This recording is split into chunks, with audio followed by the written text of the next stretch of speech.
নরেন্দ্র দামোদর ভাই মোদি, তৈরি থাকুন, আপনার দিন ঘনিয়ে আসছে এবং যে পাপ করেছেন আপনারা সেই প্রায়শ্চিত্ত আপনাদের করতেই হবে। এবং 400 পার নয়, আপকা বার 400 বার নেই হ্যাঁ, এটা হবে কি আপকা বার 200 পার নেই। যেটা না বললে অন্যায় হবে সেটা হচ্ছে এটা, মোদি এবং তার স্বরাষ্ট্রমন্ত্রী অমিত শাহর যে বডি ল্যাঙ্গুয়েজ, যে শরীরী ভাষা, সেটা একটা মস্তানের ভাষা। এইটা ভারতবর্ষের কোনো মানুষ সহ্য করছে না। আজকে একটা রিক্সাওয়ালার সঙ্গে দেখা হলো, সেই বলল এই কথা যে কী ভাষা, দুটি ভাষার কথা তুললাম। একটা হচ্ছে মোদি বলছে চুন চুনকে সাফ করেঙ্গে, এইটা তো পুরো একটা মস্তানের কথা, একটা ভিলেনের কথা। চুন চুনকে সাফ করেঙ্গে, প্রধানমন্ত্রীর ভাষা এটা। তার স্বরাষ্ট্রমন্ত্রী বলছে অমিত শাহ যে ঝুলিয়ে মারবো ওদের, কাদের? বিরোধীদের মারবো, মানে মুসলিম টেররিস্টদের মারবো, দিন কত আগে বলেছিল ওই রামনবমী ইস্যুতে বিহারে, ওই একই কথা, ঝুলিয়ে মারবো। তো এই যদি ভাষা হয়, এই ভাষার বিরুদ্ধে সারা দেশ ঐক্যবদ্ধ। আবাল বৃদ্ধ জনতা আজকে ঐক্যবদ্ধ। এর বিরুদ্ধে তারা রুখে দাঁড়াবেই এবং তাদের শাস্তি দেবেই। আর বিদেশ নীতি বলছে নাকি বিরাট দলদল করছে, মানে ইমেজ, বিরাট ইমেজ মোদির বিদেশে, পৃথিবীতে। একদম বাজে কথা, একদম।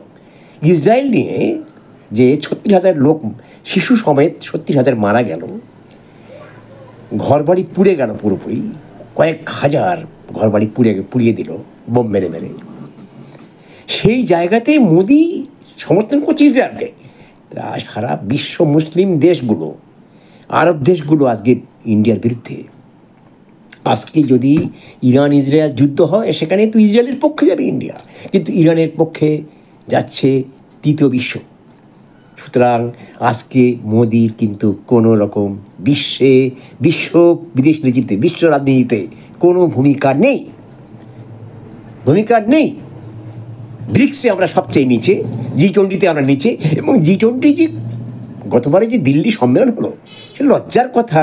সেখানে উনি দেখালেন কি, যে ভারত মানে হচ্ছে কি প্রাচীন ভারতের হিন্দু রাজাদের সমস্ত দেখালেন, ঠিক আছে, কিন্তু মধ্যযুগের সুলতানি মুঘল যুগের রাজাদের দেখালেন না।